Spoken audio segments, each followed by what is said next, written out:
Yes or no question. At Opio Bakabut Moromo Bakabut. Maljetu. Halaman case of la party for philosophy Gargara Crave for Italian Maljetuni for Kenya. No, for Kenya. I commit exclusive.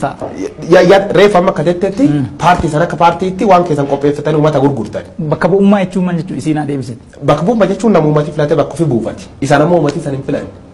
Jetuni, ODP Bakabu the Moromo Malga Trekan. Jetunki Gini, Hankes at Ham.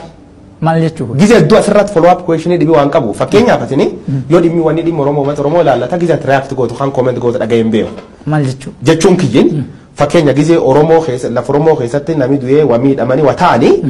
aggressively gize atini korte barreste wan ka mormit fanarge yo mo kondani motumma to ko gize du sayri kabate wan barreste to wanarge Facebook tan follow to fa kensi khasu danda yero president motumma na oromia ba shimaliza bisar ma wadu batani president liknacho tafani Ethiopia kana wa korte turte gize dubbi waya bala musime rakate le gize defend gotin dagena irde debi mumich minister Abiy Ahmed namot gargara wadi pe khesa gize atini jallo wan kan ke wanne tin dagen rakko amuna no romia fula gargara ta fa Kenya gujof nam dibba furi wadu jira taxi react gotin dagene gare na dadda uma toromo ra tarab je chotin barbachi khabar wayane tun jedam no jedani dagena tak reacting gol khanafu ma toromo mo DP edes gafe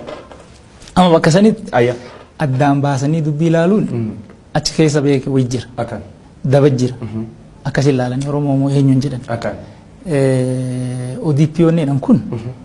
akka yaadatitti wanni inni qabatee deemu akka nama nuttis akka mo barreeffamee lafa jiruttis ummata oromootiif maaliin godhaa akkamittiin godhaa ka jedhee qabatee jiru ODP bakka bu'uu jechuuni miseensa ODP ta'uu jechuuni totally oromoo dhiisuudha ka jedhee yaaduu jiraat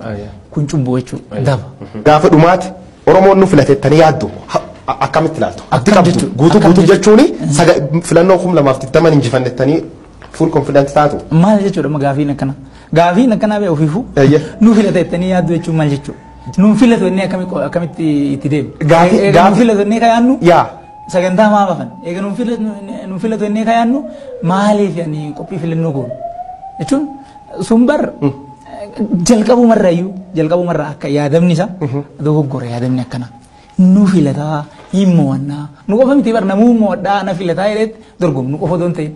namummaan beeziin isaa oromoo keessa illee ta'in gaafa sagantaa isaa baasee dhaqu akkas nummoo oromoodhaaf wanni nu qabannee jiru agammaatittis hanqina qabnu wajjinu rakkina dogoggora uumna wajjinu laallee wanni nu oromoof goon oromoon san laalee waan ammas harka qabnu oromoon laalee itti mannee namuu wajjinuu dorgomne himmoonna inni qabsoo goon